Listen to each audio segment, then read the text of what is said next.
Hey, what's up, y'all? This is RandR. It's the man Cole. It's your boy Eagle. Man, Samson. And we're about to react to Carnage versus Lucy. I'm sorry, I had to think about who the second person was. Because I don't know too much about Lucy, but I know a lot about Carnage, so it's going to be very interesting. He's already seen it. We haven't, so just letting y'all know that before we start this. Let's get it power. Let's go.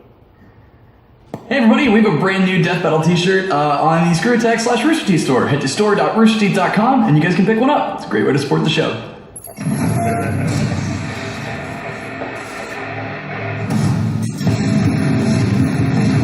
If my ex-wives have taught me anything, it's that there's no real limit to crazy. Like Carnage, Marvel's dangerously insane psychopath. Or Lucy, the messed up murder lady from Elfen Live. Elfen Lied. It's German. Yeah, whatever. He's Wiz and I'm Boomstick. And it's our job to analyze their weapons, armor, and skills to find out who would win a death battle. Cletus Cassidy didn't have the chance to be a well-adjusted adult because his entire family was already crazy. While Cletus was just a boy, his father got sent to jail for killing his mother. Which he did because she had tried to kill Cletus. Which she did because Cletus had tortured and killed her dog Fifi. Well, go Miss Cassidy. All dog murderers deserve death, even if they're 8. Right, Jack Spaniels? Good boy. Oh, and Cletus murdered his grandma too, because she's kind of a bitch. He didn't stop there and wound up burning down his own orphanage. Years later, he was finally arrested and convicted for 11 murders. You mean the 11 murders they knew about? But while in prison, Cletus found that he wasn't alone. In fact, his cellmate just so happened to be Eddie Brock. Who you may know is that creepy guy covered in black ink called Venom. That ink is actually a symbiotic alien known as a Clintar. This symbiote bonded with Eddie, transforming him into a powerful and violent rival for the friendly neighborhood Spider-Man. But what Eddie didn't know was it was pregnant. Oh, time to go out for cigarettes, Eddie. Well, symbiotes actually reproduce asexually. When Eddie became Venom once again, the symbiote sort of oozed out its spawn and left it there. Just like me and my dad. Well, this new symbiote immediately attached itself to Cletus, but unlike the Venom one, it merged through a cut on his skin, creating this suit made out of blood. Ew, that doesn't seem sanitary. And together they became Carnage. A fitting name for a psycho mass murderer. Cletus and his new symbiote quickly got up to what they knew best, creating maximum carnage. For that game, it was great. And with his new superpowers, he was a vicious force to be reckoned with. He has the same superhuman strength, speed, and durability as Venom, and supposedly even greater, like a Venom 2.0. He can shapeshift to make all sorts of killer weapons, like axes, swords, and spikes. He can even rip those weapons off himself or launch them at his victims. Have you ever tried ripping your fingers off and throwing them at people? Because that's just kind of what Carnage does. The symbiote can also reach out with dozens of chaotic, blood-soaked tendrils, perfect for strangling the people he doesn't want to see anymore. With a single touch, Carnage can infect a person with a portion of his symbiote, controlling or torturing them at his leisure. He has unbelievable regeneration, and even if somebody finds a way to disable his suit, the Carnage symbiote lives inside his bloodstream and can come back out through something as meager as a paper cut. Also, the symbiote literally sees everything around it. It's kind of like wearing a suit made of eyeballs. But let's say you're able to dodge his projectiles, outrun the tendrils, and get out of sight from the eyeball suit. You're still not safe. He will catch you, because he can sprout wings and fly. What the hell? Since when? Since realizing that shapeshifting is a really, really useful ability. So he's able to fly, he's totally aware of everything around him, and he's full of blood? This guy's like a giant mosquito of death. Sure. Carnage has said he's at least 10 times faster than the average man. But that's pretty modest, because Venom has shown he can move fast enough to catch up to a bullet after it's fired. And Carnage is frequently shown to be as fast or even faster than him. This puts Carnage over 1,500 miles per hour, over twice the speed of sound. He's lifted a 50-ton tank, and he can overpower Spider-Man, whose best supported strength feat was lifting that giant machine thing that weighed as much as a 1965 locomotive. Which would put it around 130 tons. And you know those weird tendril things crawling around his body? When he wanted wanted to find a missing journalist in New York, he climbed to the top of the Empire State Building and just stretched them all out over the city. He found her by this coastline, and this building nearby looks a lot like the consolidated Edison plant between 14th and 15th Street. That's about 2 miles away. And as a thank you for saving her, she shot Carnage in the head. Well, fine. Save your own ass next time, lady. Hey, he was fine. Carnage's durability doesn't come from a sturdy build. Instead, his form is malleable and somewhat fluid. Technically, his human body still exists somewhere in that mass of blood, flesh, and writhing tentacles, but even when he's hit by a train, struck by missiles, or blasted apart by a tritium bomb, he can always just pull himself back together. So long as there's a piece of him still around. Given the size of that blast, it looks like Carnage survived a blast worth 125 tons of TNT. Very impressive. Also, he once smothered and survived a gene bomb designed to wipe out all of humanity except mutants. He's even survived being ripped in half and thrown into space. Seriously, what kills this guy? Well, he does share the same weaknesses as other symbiotes, namely extremely loud noises and heat. Well, until he traded the Sound One for a weakness against some Cthulhu-looking magic. Carnage has been through a lot, but with two minds as one, he always gets back up to keep doing what he loves. Murder, murder, and, more murder. Carnage is chaos!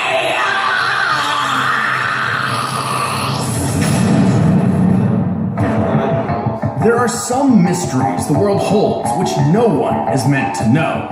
Every day, something, somewhere, comes ever closer to destroying everything you hold dear. One such secret is the Dicloni.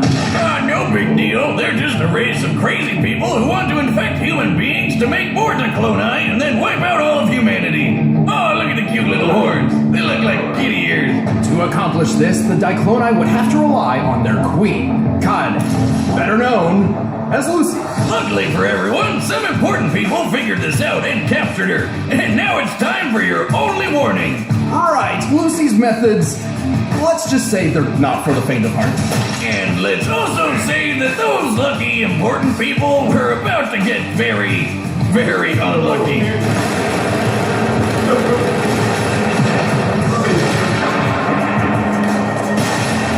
Jesus Christ, what's happening? To truly understand, let's take a step back. As an infant, Lucy was abandoned by her parents and left alone to suffer a life of constant discrimination. It was the horns, wasn't it? Right, even the average kid hates growing up in an orphanage, but it was especially painful for her. Until she found a stray puppy and decided to take care of it. That adorable little critter and her became best friends. And then the other kids from the orphanage went out and beat it to death and forced her to watch. Well, no shit, she wants to kill everyone. Go ahead, Lucy. Tear up those little bastards.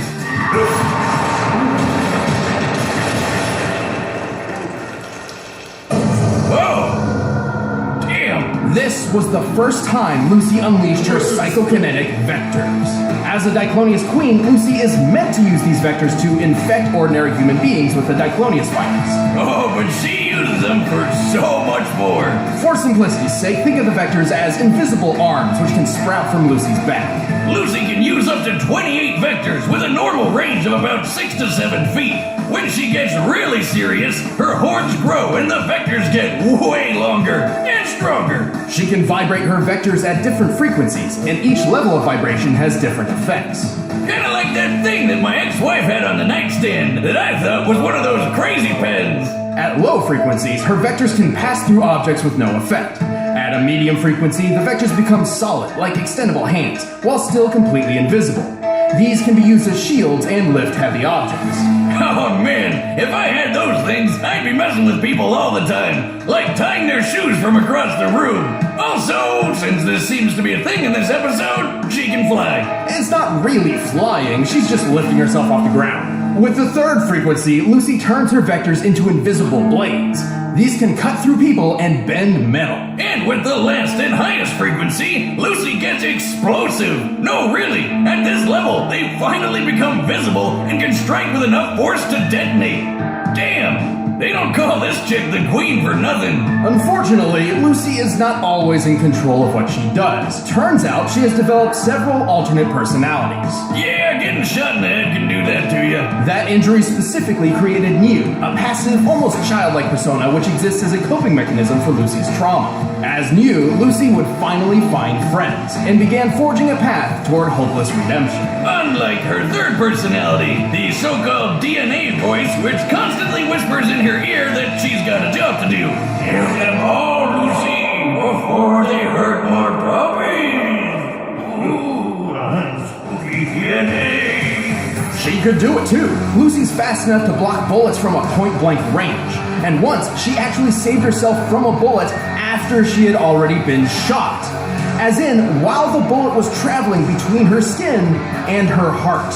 It looks like she's getting shot by an MP5, which fires bullets at nearly 900 miles per hour. With her body type, the distance between Lucy's skin and heart is less than an inch, probably around 2.4 centimeters. Given the bullet speed and the distance her vector would have to reach from her back before the bullet hit her heart, her vector had to move nearly 1,900 miles per hour. That's over twice the speed of sound. She can throw a pen through a guy's skull. Brutal. And even toss this giant boulder. When compared to this guy, Bando, whom we know is 6 feet tall, we can determine the boulder weighs about 75 tons. Her vectors are also tough enough to block a missile from the Air Force. While the exact model of missile is unspecified, it is fairly large and likely an air-to-surface type. I bet it's one of the Air Force's SLAMs, or Standoff Land Attack Missile, built off the back of the Navy's Harpoon missile. In fact, a Harpoon is used against a different Diclonius at one point. So this beast slammed into her vector at 500 miles per hour with a 1,000-pound explosive yield, and it didn't even phase her. Even without a vector shield, she survived a pretty nasty explosion herself, though it did knock her out. Impressive, but how about the time she punched through an island? A strike literally compared to nuclear fusion. This kicked up a 100-foot tidal wave and a 9.2 magnitude earthquake. A level so high, there's only been 4 comparable quakes ever recorded. Her vectors can be as wide as buildings and reach into outer space, except that's about when Lucy reaches her limit. Right. As a Diclonius, Lucy has a few severe weaknesses. Her vectors can be nullified if she's struck in the forehead, or if one of her horns are broken. Also, if Lucy pushes herself too hard, she starts to melt. Kinda like ice cream out in the Texas sun. It's not pretty. She's just a big puddle of goop with a face, but she's still a total badass, even at her meltiest. While suffering agonizing pain, she was capable of single-handedly halting a massive military threat, while healing and protecting the person she loved most. Perhaps redemption wasn't so hopeless after all. Hey, let's watch her kill some more people.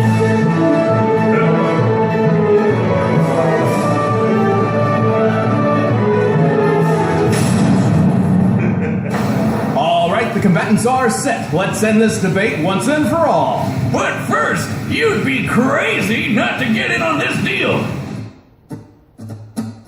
By now, you've probably heard of Blue Apron, the leading meal kit delivery service in the U.S.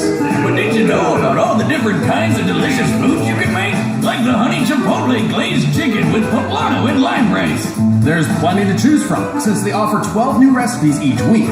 All you have to do is choose the 2, 3, or 4 that sound best to you, and they deliver it right to your door. Plus, it's super simple to cook. It's got easy to follow instructions and perfectly proportioned ingredients. They're non-GMO, and the meat has no added hormones. My favorite part is feeling like a master chef, making creative and delicious meals with my own hands. You guys really need to try it out. It's pretty nice coming home knowing I'll have a delicious meal I can whip up with ease. So check out this week's menu and get your first 3 meals free at blueapron.com/battle. That's blueapron.com/battle to get your first 3 meals free. But right now, it's time for a death battle!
kids at the orphanage? Then Cletus. Lucy really hates dog killers, and for good reason. Carnage was a challenging opponent. It was incredibly difficult for Lucy to deal any lasting damage against him. He had the durability advantage in the bag, though Lucy fighting as a puddle proved she could take a lot of pain and keep on fighting. Sadly, Carnage came up short in pretty much everything else. Right, Carnage was tough, but not invincible.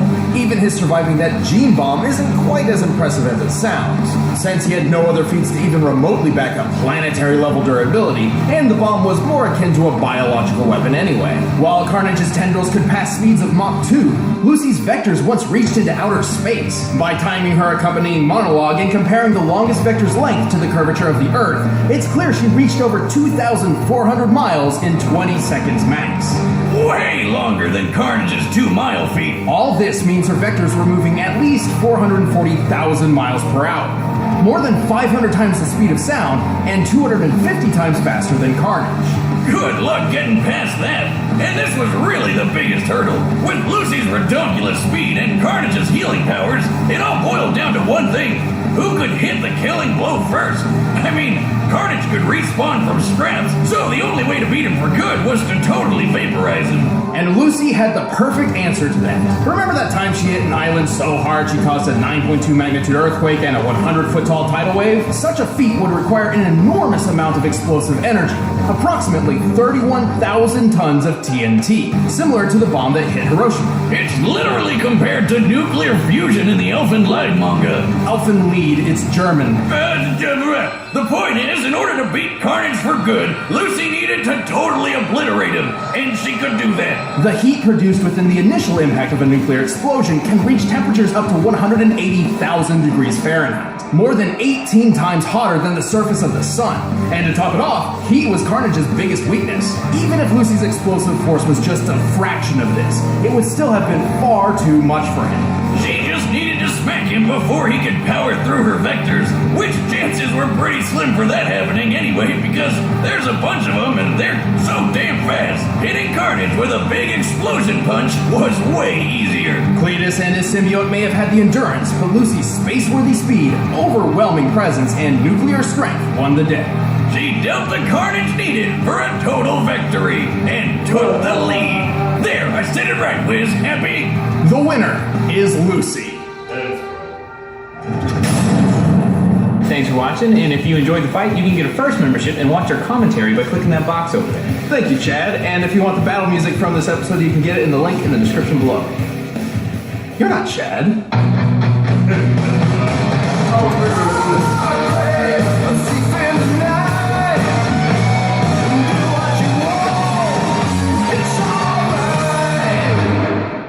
Yep, that was next. So my question is, which symbiote is more stronger? Ain't it the anti-venom or the military venom? Anti-venom. Yeah. Anti-venom was like his grandson. I didn't even I didn't know anything hardly anything about Lucy, so Yeah. I was like, okay. Message. Honestly, the one thing that kind of tripped me out on the weaknesses, I thought they was going to say something about the different personalities. Yeah. Because I was thinking if you're in the middle of the fight, Which personality gonna pop up first? yeah, I kind of wish they went more in depth on that. Like, I know they said that then you got the DNA voice part too. Yeah. But it's like, if you in the fight, now if it's just that one takes, if the Lucy one just takes full control whenever it's that situation, okay, it totally makes sense. That was my only heated argument, because honestly, I was hoping it was gonna go more in depth on those personalities. Yeah. As far as like how often do they switch? Yeah. Because I'm like, what if she get another fight? She go back to the new now, whatever, Yeah. the childlike one. And it's like, she's screwed. Yeah. But I don't know. Being on herself and everything. Now, other than that, I still was thinking, yeah, she gonna win. Well, Yeah, I was right. like, man, The thing about those personalities, I think the way they got it set up is, survival instinct kind of. well, more of for the moment. It ain't like they just click on in the instance. It's kind of more of, This comes out. I'm in an environment where new needs to be here. I'm in an environment where I need to Yeah, that's kind of what I was saying. Like, kind of like a survival mode. Yeah, nah. Survival instinct. Yeah. So to speak. It's not, they just pop up when they want to. I thought that was. See, and that was my only question I really had. But other than that, I didn't thought she was going to win. Once I found out what she did, I was like, man. Especially especially when they mentioned the exploder part, I was like, man, she gonna blow him. Yeah. That didn't surprise me. Because I doubt she'd have been able to find out his sound weakness. Yeah. You know, in time of the fight or whatever. Mm-hmm. So I figured it was gonna go more on the fight route. Yeah, that makes sense. Overall, I really enjoyed it.